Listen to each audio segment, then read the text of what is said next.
Hello, everyone, and welcome to the Comically Incompetent podcast. My name is Doug. And I'm Ben. And this is our first ever episode, the inaugural episode. So, Ben, why don't you talk a little bit about us? Give the audience a little bit of information about who we are. Yeah, so Doug and I have been friends now for 8 years, we were figuring. We've always been kind of different types of comic book and animation fans. So we figured we'd create a podcast where we discuss kind of our interests. I know I'm a big Marvel fan. I know a lot about Marvel, and a bit about Dark Horse, a bit about DC, a bit about some of the others. Doug seems to be a bit more of a DC fan, but we thought it'd be great to have a little podcast talk about this. For this inaugural podcast, we're going to be having a beer along with our hero. So to talk a little bit about the beer and kind of give away who the hero is for this week, we're drinking a beer called Hellboy. This is from Gigantic Brewing Company up in Portland, Oregon, and it's a cherry sour, and it's actually they worked directly with Dark Horse Comics to make this. So they have a line of beers, about 6 beers. It says it's number 5 of 6, the Hellboy. So yeah, Ben, why don't you talk a little more about Hellboy? Pretty awesome. Yeah, so Hellboy, much like this beer, see the alcohol percent here is 6.66. Going straight into it. Going straight to hell. It's going straight to hell. Hellboy is, at his core, he's a demon. He's the son of Satan that came to Earth. And I know what you're thinking. This is the perfect start to every superhero I've ever met, is the spawn of Satan. So just kind of diving straight into the hero. He is huge and strong and kind of monstrous. He's I actually looked up exact numbers. So according to the comics, he is 6'9" tall. So this is NBA player height. But not like tall NBA player height. Yeah, this is like... He's not like Yao Ming. This is not a Yao Ming. Yeah. This is not a Shaq. But he's tall. But then here's where good. He's 350 pounds. This guy's a unit. This guy is huge. Absolute monster. Absolute monster. He's red. It depends on kind of what iteration you're looking at. Some he's completely smooth. Some he has inscriptions on his skin. You see that a little bit with a couple different comic book characters. And then he has horns that sprout out of his head, usually when he's losing his mind, getting full demon. Yeah, because the horns he usually has, it's usually shaved when he's more in control, right? Yeah, he shaves the horns off when he's more in control of his powers, and it's normally more when he's living like a wild creature, kind of, that he lets the horns grow out. Because he doesn't really like exactly being a spawn of Satan, and we'll get into that a little bit later, but just to give you kind of background on the character. So Hellboy's a character created by a brand of comics called Dark Horse, which if you're not really in the comic book world, people may not know super well. People know Marvel really well. People know DC really well. Dark Horse is generally seen as like the 3rd or 4th kind of comic book brand. For any of the big buffs out there, he was created by Mark Mignoglio, who created I believe a pretty good chunk of the Dark Horse characters. As far as origin, he is old, I will say. He's from 1944 is when his character canonically is born or spawned. December 23rd, right before Christmas, just in time for the holidays. Thank God. A little gift from Satan right before Christmas. Just a little gift from Satan. So as you might imagine, this is right around the time of World War II, which will definitely play into this character. He's kind of a half man, half demon, ape kind of image. He's got the tail, doesn't he? Yeah, he's got a tail. He's got one big whomper, as they call it in the movie. They go, well, he's got a whomper. It's made of stone, right? Like yeah, he's got a little arm. He's got a giant stone fist. Little arm. His little arm. Yeah, he's got a giant stone fist, which you find out later on has a whole bunch of demonic purposes. But he comes through the portal as a baby, and he gets captured by a group of American soldiers. There's one among them, Professor Brutenholm. I love every comic book that starts in World War II. There's always a good guy German. I like Captain America. Yeah, Captain America. He's got his good guy German scientist. Stanley Tucci. Yeah. But yeah, so that's kind of the origin of him. Is he came through that portal, he got saved by this professor who then raised him, of all things, bizarrely raised him canonically as a Catholic. So Hellboy's always like wearing a cross and doing his prayers, and I think he even has a rosary on him at all times.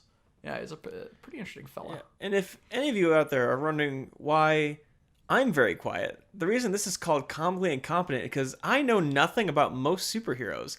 My comic knowledge basically lends into X-Men, and that's kind of... I mean, in some DC, I know a lot about Deathstroke and Batman and that kind of stuff, but this part's going to be a little one-sided because I'm going to be asking a lot of questions that I feel like the people out there who might not know a lot about Hellboy would want to ask. Yeah, So, fair point. yeah. You know, like we were kind of leading to in the beginning, we each have kind of our comic interests. I do a lot more Marvel. I do a lot more Dark Horse. He does more DC than me. I don't do very much DC, obviously. Yeah, I know your Batmans and stuff. So next we're going to kind of lead into talk specifically about why is he a superhero? Like, what makes him... You've explained now he's a demon. Like, that's a superhero, I guess. But, like, what makes Hellboy powerful? How does he make a difference? Who cares? So I'm actually going to lead in this, Doug. So if you were to give your shots... I know you've seen some of the movies. I've seen one movie. You've seen one movie. The second movie no one needed to see, but I it was saw good. the 2004 Ron Perlman Hellboy. Yeah, so from that movie, what would you guess are kind of his powers? Like, what would you guess is special about Hellboy? I mean, I'm gonna say strength. If I remember, he's like super strong with that. He's incredibly strong. At least like the one, like the stone arm. Yeah, the stone arm is not only strong, but it's incredibly impenetrable. Yeah, I was gonna say you can swing bulletproof. swords at it. Yeah, you can shoot bullets at it, swing swords at it. It's been run over by cars. He's punched through brick walls, like incredibly strong. How about after that? What else do you think when you think of Hellboy? What other kind of abilities, powers, strengths do you think this guy might have? I mean, I would guess agility, just based on like he can. I remember seeing him like jump and like run fast, and he's pretty agile. Yeah. That kind of lends to his like ape-like nature. Yeah. His tail. He has because I know he uses the tail in combat as well as jumping. If I remember correctly, again. Yeah, no, he does. Yeah. For the terminology, if anybody's interested in, I'm gonna call it science of the comic book character. Quote unquote science. He has what's called a prehensile tail, which is a tail that you see like chimpanzees and things have, where he can grab stuff with it. He's actually like reloaded his gun with it. He's held swords with it. It's really that's rad. I didn't know that. Pretty rad, right? That's actually super sick. He's got kind of like for anybody that's a big X-Men fan, Nightcrawler has a similar prehensile tail that big fan of. Some of the other things that immediately jump out about this guy. So Dark Horse made it really easy. They showed you that this guy is red. So as you might imagine, incredibly resistant to fire. As I think you have to be coming from hell. Pretty warm place. But yeah, so he's also completely resistant to fire. He's had flamethrowers shot in his face. He's been in collapsing, burning buildings. He's basically the fireman saving the cat from a burning tree. And then one of the last big things I would say, specifically about his powers, is they get into this a little bit in the movie, I know. It's in the comic books as well. But they mention that he ages really slowly. So like those movies take place... I'm going to say 2004 because the first one came out in 2003, 2004. The first one came out in 2004, yeah. 2004, yeah. So they mention, obviously, he was born, quote unquote, in 1944. And you go, okay, so now we're 60, 70 years later. He looks like he's about 35 years old. He has slowed aging, is the way it's described in that iteration. They're like, oh, he's cellular regeneration, and because he's a demon, he doesn't age at the same rate that, a normal man would age. Yeah, honestly, when I think of Hellboy, I mean, I think of cigar smoking. Was that fire crown he gets at one point in the movie? Oh, he does get a fire crown. That's really cool. Yeah, that's when he goes full demon mode. He's got his fire crown. Yeah, his fire crown. And it does, I don't know if this was a Ron Perlman thing, because he acted in the 2004 and 2008 movie, or a Hellboy thing, the cigar smoking. No, he often does that. So he's kind of meant to... And I love characters like this, where... They give him kind of a little bit of a religious nature, but then add in a ton of character traits that are like, well, that's not necessarily what a good... you don't always imagine the good guy coming out with a cigar and like he has a... Wolverine. Yeah, Wolverine. Yeah, it's very similar to like Wolverine has that too. But I love characters like that where they kind of add some of the questioning parts of like, hey, he's a good guy. Like, he's got the horns. He's like smoking a cigar. These sound like things you might have a villain doing. You know? When I think of that, I think of like almost reluctant good guy. Like they have this need to help people that they don't necessarily want to, because it's kind of that thing of like they feel rejected by society, so they don't necessarily want to help society, but they do because they have that kind of good nature underneath. Yeah, he's very much so almost like I can almost see him being like a hermit. Like he lives off in his own life. But he's a super interesting guy as you go into him, and as we'll go and we'll see some of our more interesting. He fights a lot of guys that I like to see people fight. It's pretty cool. I also want to go into his little fish friend. Oh, yeah, Abe Sapien. He's wonderful. The last thing I'll say about kind of topping off the powers section is he actually has a really interesting, I'd say like asterisk at the end of his life. Not that the character is necessarily dead, but the way it's phrased is that he is immortal until he feels like he is no longer filled with purpose, which is kind of an interesting thing. So the idea is you can't shoot him to death, stab him to death, whatever, yada yada. He'll come back. Unless he feels like he's done his job. Like, so if he hits a point where he's like, you know what, I'm going to say for all intents and purposes, like I've beaten evil, theoretically he could just pass away in his sleep at that point, which is a really interesting caveat, I think, to kind of tag onto a hero like this. 'Cause you can't kill him with a train, but hey, if he feels his job's done, his job's done. Like Gandalf. Exactly like Gandalf. He's going to come back as Hellboy the White. Why did I say Gandalf? Because like at the end of the whole thing is done at the end of Lord of the Rings, he just gets on the ship and leaves. He's just like, well, my purpose here is fulfilled and time to move on. It's a really nice writing technique to kind of cap off a story nicely. Overall, again, totally love the guy. As I kind of alluded to earlier, he fights a lot of things that I love that he fights. He fights like the apex growing up as a nerd things that you like. This is the Indiana Jones of superheroes. Not that I don't count Indiana Jones as a superhero, because Harrison Ford is a national treasure. Harrison Ford is a superhero. Harrison Ford is definitely a superhero. So I'm going to take it back to you, Doug. What would you guess if you were to imagine a demon come to Earth, raised as a Catholic child monkey thing?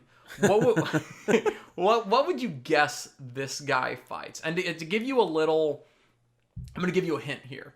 The number one alliance that you see him in is he's in the BPRD, which is the Bureau of Paranormal Research and Defense. So what would you guess he's going after? Who's the bad guy here? I'm picturing a lot of like, do you remember in the first Ghostbusters? Like, I am the gatekeeper. I am the keymaster. Well, and they have like that demon dogs. It's like the demon dogs that come after Harold Ramis's character. That's what I picture when I picture what Hellboy fights. You are not far off. So almost exactly like that. In the first movie, which we were talking a little bit, he fights a demon called Samael the Undying, which is like a reincarnating demon dog kind of thing. He eventually runs it over by a train. As he gets run over by a train, which is a fun way to go. Then he lights it on fire. As you might imagine, Samael the Undying. Also throughout his time, because that movie we see in 2003, 2004, his journey actually began in the 40s. So he was born in 44 and essentially immediately got to business. He was raised for only like a couple years with this doctor, and then the doctor immediately realized what he had, and he's like, okay, so we're going to start investigating. It's like Nazis. Paranormal things. Yeah, bingo. Indiana Jones. Yeah, so his first original villains were Nazi scientists and Nazi, I'm going to call them sympathizers. But you spent how long leading up to that, and I just threw that in. I'm sorry, I just derailed that. No, it's perfectly fine, because we were eventually going to end up at Nazi scientists and stuff. It's another one of those very similar to like anyone that's a fan of like Captain America. His origins were kind of fighting Nazi scientists. Who doesn't love a great story about a superhero fighting Nazis? Killing Nazis. Killing Nazis. And then some of the other ones, as you might guess from Paranormal Research and Defense, is after he's fought his Nazis, which he always does, he fights some vampires. Those ones are pretty cool, because you got like Undying versus Undying. He fights werewolves. Those ones are always fun. Those ones always get like really bloody. That's something that this character does very differently than a lot of other comic book characters. Is a lot of comic books kind of shy away from gore, violence, things like that. Not that I think necessarily one way is the right way or one way is the wrong way, but he is brutal. Oh my gosh. He like rips jaws off and stuff. He is crazy. But, he's a demon at the end of the day, so I guess. Yeah, he's not going to be like a Captain America trying to do it as cleanly as possible if he can. He's going to go in.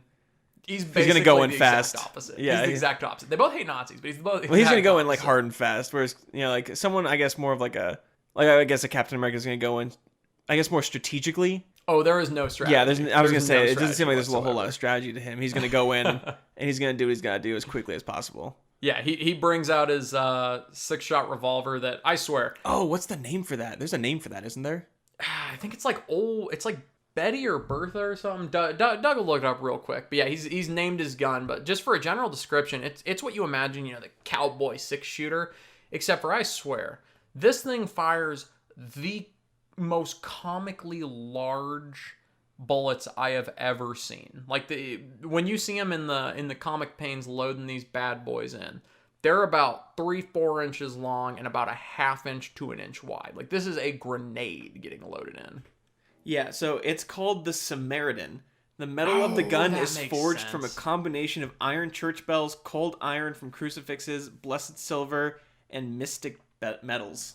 That is a perfect description of a weapon wielded by Hellboy. That's badass. And a little bit of side note. So a couple of years ago, I went to the Guillermo del Toro exhibit. So if anyone doesn't know, Guillermo del Toro directed the 2004 and 2008 Hellboy movies.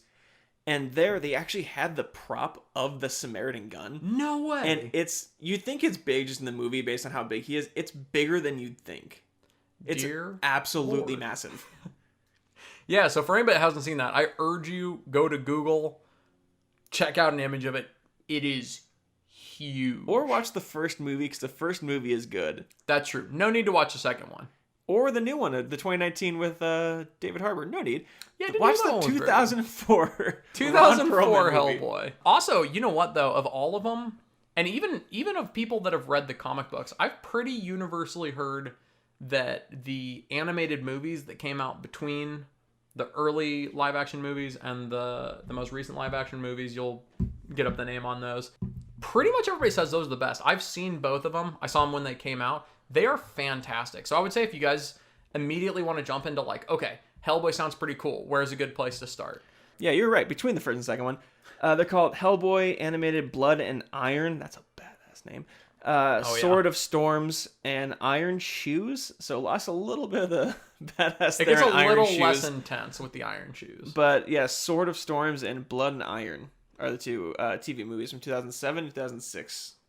Yeah, so usually when I'm recommending a new comic book character to somebody, usually I try and jump into what's the most earnest thing I have of this person. Usually it's an old comic book. Normally it's Origins of the Hero. I'd say check out those two animated movies and possibly the first live action one from the early 2000s. Those are if you really want to see what he's like. Another great thing about that first movie that you're going to bump on into is he has the greatest sidekick in human history, as Doug was alluding to earlier. I love him. The little fish man himself. He has I'm going to call it sidekick. I don't think that's disrespectful. He has a sidekick named Abe Sapien. Abe Sapien is wonderful. I'm going to do the same game again, Doug. Why don't you give me a guess? Give me a brief description of your remembrance of Abe Sapien. Give me a brief description of what Abe Sapien's good for. Why do we care about Abe? Yeah, he's played by Doug Jones, who, if you guys don't know, is an amazing actor. He was in Pan's Labyrinth, a bunch of other movies. Really good actor. Guillermo actor. Shut up. And I remember, so he has this apparatus he can breathe when he's outside of his little tank. Yeah, it's a little collar full of water. And basically. I remember he's super smart, crazy smart, Yeah. and he's always reading books, which I guess in my mind makes you really, really smart. But because he kind of in a library. Yeah, yeah. A tank in a library. So that's why he has that apparatus. He can get out of the water and he can go out and read and learn stuff. That's basically what I remember about him, and that's kind of. I just remember loving him and watching the movie because I thought he was really cool. Yeah, I really love him because he's so nice too. He's a nice guy. So as far as jumping into physical appearance, as you might have guessed from the gills and everything, he kind of looks like a giant fish person. Looks like a creature from the Black Lagoon, kind of. He looks scary for how nice he is. He's so nice. I just want to give him a weird hug. I remember he's really nice, but he's also kind of. If I remember correctly, he's kind of pretentious in some. Yeah, he's a little bit pretentious, and he's one of those characters where he doesn't quite. He's never really adjusted to social cues. Yeah, well, yeah, he's one of those. He doesn't really get oh, I'm not supposed to say that right now. So I guess not so much pretentious, just unknowing, uncomfortable. Yeah, he's uncomfortable sometimes. It adds to the cute appearance. So he has a couple different major abilities. One, he's incredibly smart. He works at the Bureau of Paranormal Research and Defense with Hellboy, and so he's kind of the boots on the ground knowledge base for Hellboy. So they'll enter, and Hellboy's like, "Oh, there's this big monster." Hellboy doesn't like reading. He doesn't need that. He doesn't need none of that. He's got his gun. He's got the Samaritan. And so he'll usually go to Abe, and he'll go, "I have no idea what this is." Abe will generally be like, "Okay, listen, this is what we're looking at. We're looking at this monster from the 1600s. It's like a Roman deity. He gives you the whole background of the thing. He's incredibly smart. In addition to being incredibly intelligent, he has what I consider to be one of the most useful abilities of all time. So he can pick up any object. You know, you see a detective at a crime scene. He can pick up any object, and he can sense the last couple days of what's occurred with this object. And if it's powerful enough, it can go even beyond that. You know, like if this was some sort of ritual dagger that demons were using, he might be able to sense back hundreds of years to the atrocities that these have done, which pretty useful for a character that fights a lot of these kind of religious and cultural bosses. You get a lot of 500-year-old monsters that they're killing. And that's very, very useful. Downside, he is a fish person, so he does kind of need water to live. That's a little bit unfortunate. Yeah, I mean, basically, as far as it being in a movie goes, he's kind of like the exposition monster. He's there to fill in what the audience doesn't know yet. That's clever. I never thought of it that way. Yeah, he really is there to just explain. He fast forwards through the explanation so Hellboy can get to killing again. Yeah, he's plot mover.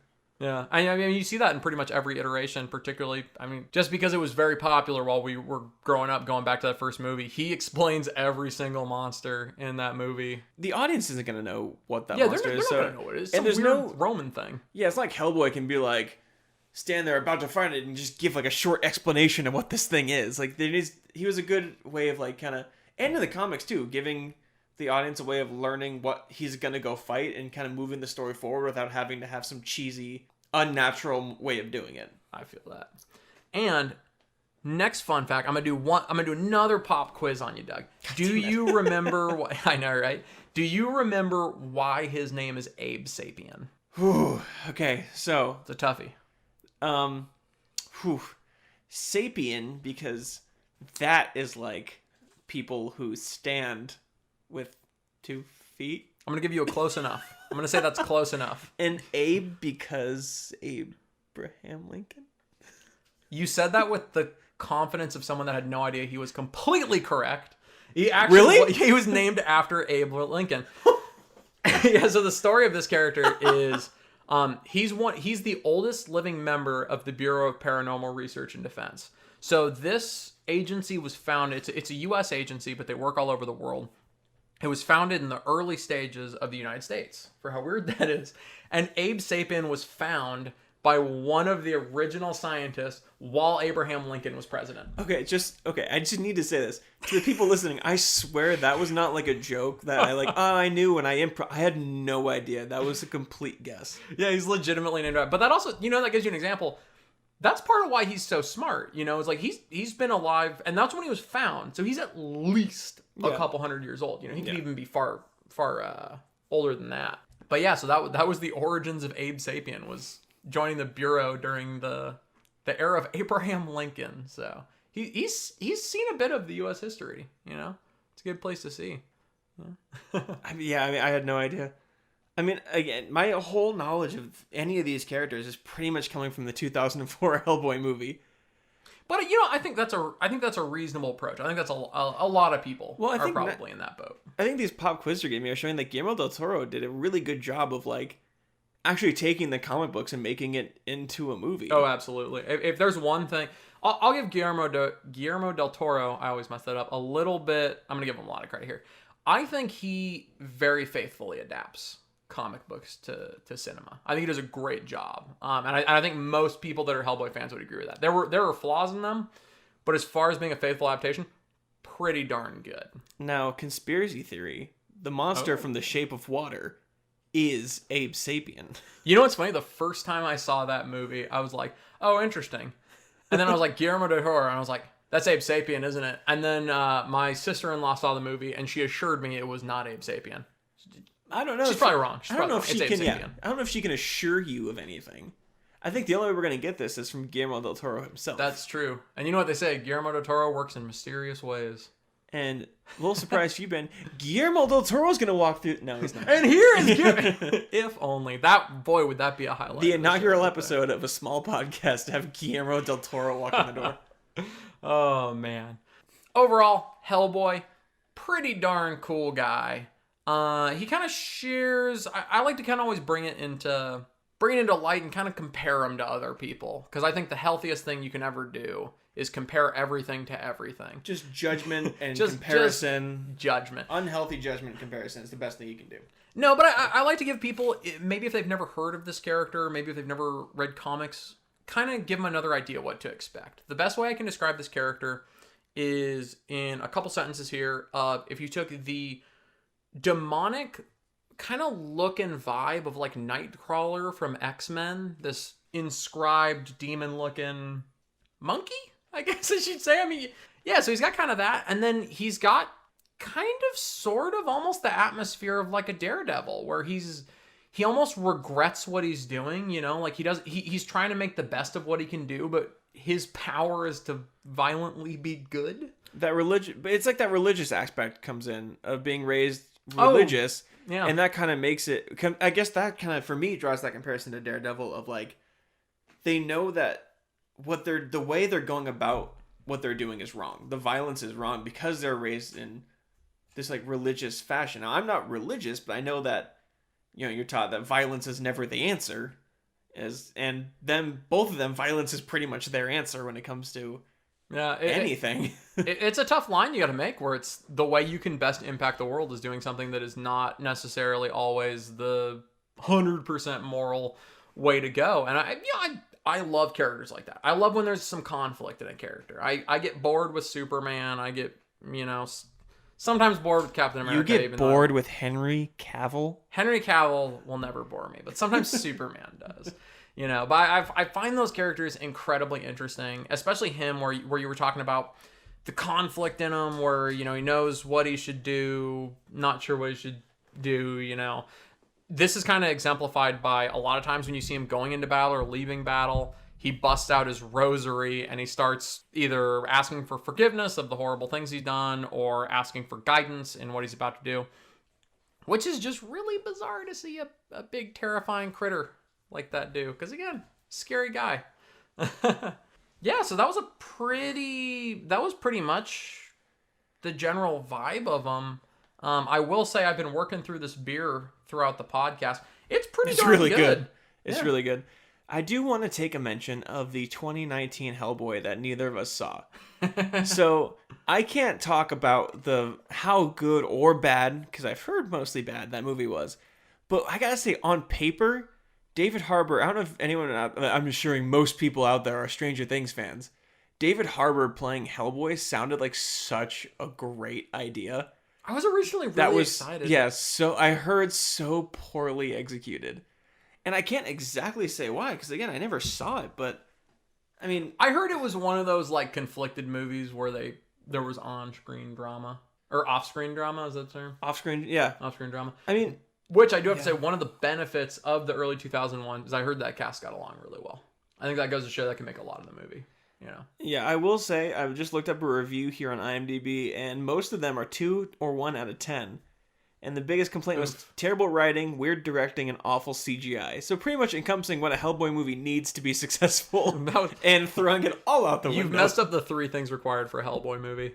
Oh, and then the other thing I do have to say about the earlier movies, if you're wondering what does Hellboy actually look like, that's exactly it. Hellboy looks like a giant furry red Ron Perlman. Like that, they picked Ron Perlman because Ron Perlman looks exactly like the way Hellboy looks. Is Hellboy furry?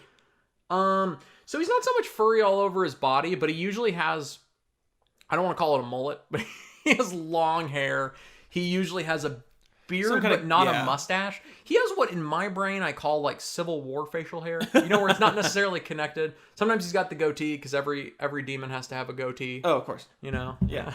Yeah, he's a great time though. I would absolutely recommend everybody check out Hellboy. One warning going into it, it's going to be gory, it's going to be violent.